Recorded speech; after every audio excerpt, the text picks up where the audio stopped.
there's a couple things that have happened. I talked about this a little bit on Ralph's show, but I don't know how well you'll be able to hear because of the connection issues. But what happened initially is called an emergency placement.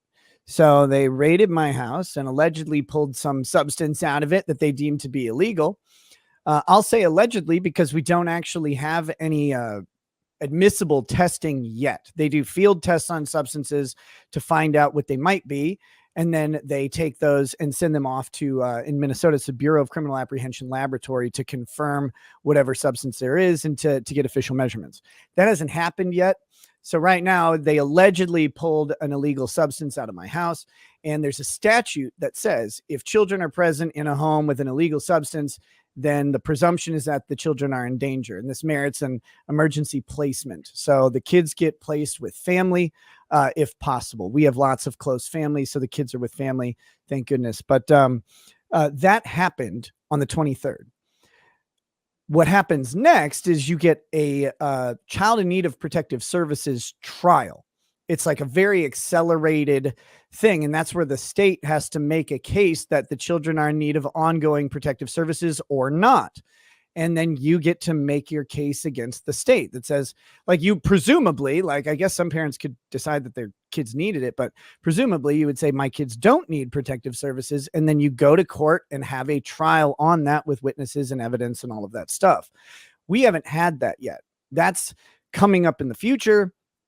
And in the meanwhile, you have everything else going on where you have, during the meantime, you have sort of a plan to have visits, and they call it, Minnesota has a presumptive reunification plan where they want to put your kids back with the family.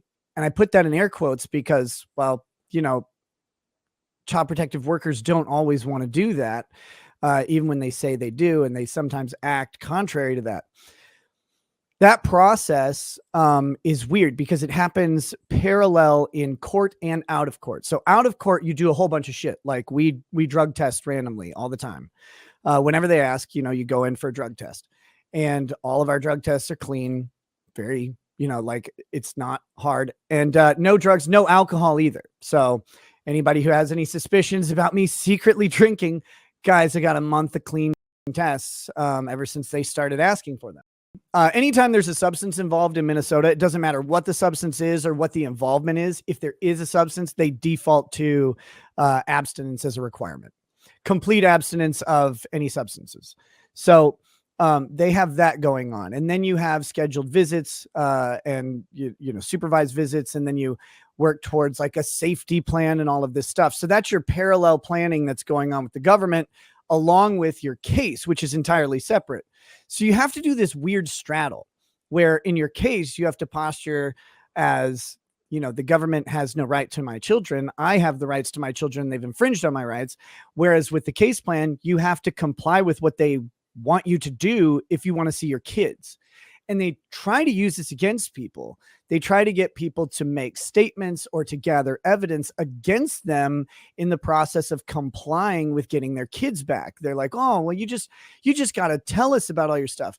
And the really kind of nefarious thing about it is kind of like how they had before they had no fault divorce, right? You had to have a reason to get divorced. Yeah. Well, what people would do is they just lie. They just say they were having an affair, right? When they just wanted a divorce from someone, and they'd lie to create the reason. Well, you have tons of parents who will admit to doing illegal things just to get their kids back. And then those admissions get used against them in criminal court.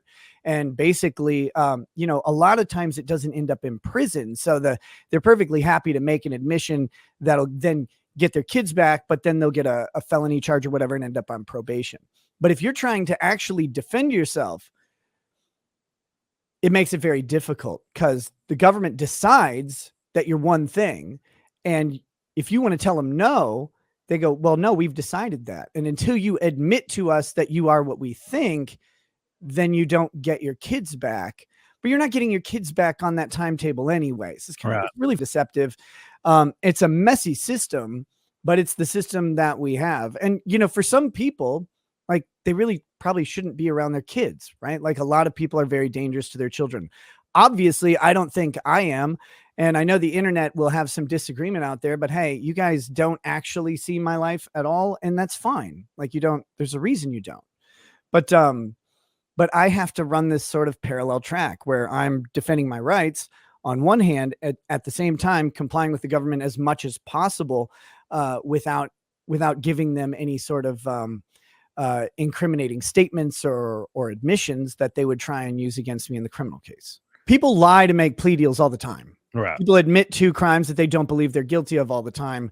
And I'm not saying specifically that the state has that intention, but the system is set up in such a way that those pressure levers are applied to people in that way. And that is a mess. And severing the two cases is really, really difficult, because the government agency that's prosecuting you is the same government agency that's in charge of the child protective case. And in our case, it's even the same attorney on both of them. So it's like, you want us to say things over here that you would use over here. And some people would be tempted to just say it. But, you have a Fifth Amendment right for a whole lot of reasons. But the other thing is, they want you to tell their story, their version of your story. They don't really care what your version is, because you can tell them, you can even show them evidence, piles and piles of evidence that you are not the thing that they say you are. And yet still they'll just be like, nuh-uh, nuh-uh, nuh-uh. Right. We go, you must be this. It must be this. And so eventually you have to take them to court, and they have to meet their burden of saying you are the thing that they say. But, right. the real rub for the county is most of the people they deal with don't have the means to fight in Right. these cases. And when they encounter people with the means to fight, it makes things really complicated for them. And, well, I mean, I guess that's just too bad. What would be your best case scenarios, like end all be all when this is all over? Like, what would you see happen? Like, you're just best case scenario. Yeah. Well, obviously the best case scenario would be I have my kids back and I beat all the charges. right. Yeah. I mean, as simple as that. Right. That's and it's not an outlandish possibility, really. The government has a tough case to make. I can't talk about why. Yeah. It's frustrating, but I can't talk about why. But it's not an open and shut case. In a lot of instances that could be there's a familiarity to the fact pattern for a lot of people, but there's some complications that, again, those things have to be brought up in a very specific manner. I can't talk about them here, but I'm sure you'll all get to read about them when the documents hit. So that's that. I don't know if that's going to happen. Like, I'm not trying to get my hopes up or anybody else's, but that would be the best case scenario. You said it was easy as hell to get clean. Yeah. To be clean is easy as hell. Well, good. There you go. Like, I saw somebody in chat and they're like, how dare you say it's easy to be clean? Like, oh my God. Guys, do you know how easy it is to not like drink or do drugs? It's really easy. You're all doing it right now. Like, I don't know about that. A huge portion of the chat, you guys are not drinking or doing drugs. It's really easy. There's somebody that's wasting the chat right now. Yeah, there's definitely someone that's drugs or drinking. I don't know. For me, it wasn't easy. No, I know. To get sober. That's a joke. It's a joke. Yeah.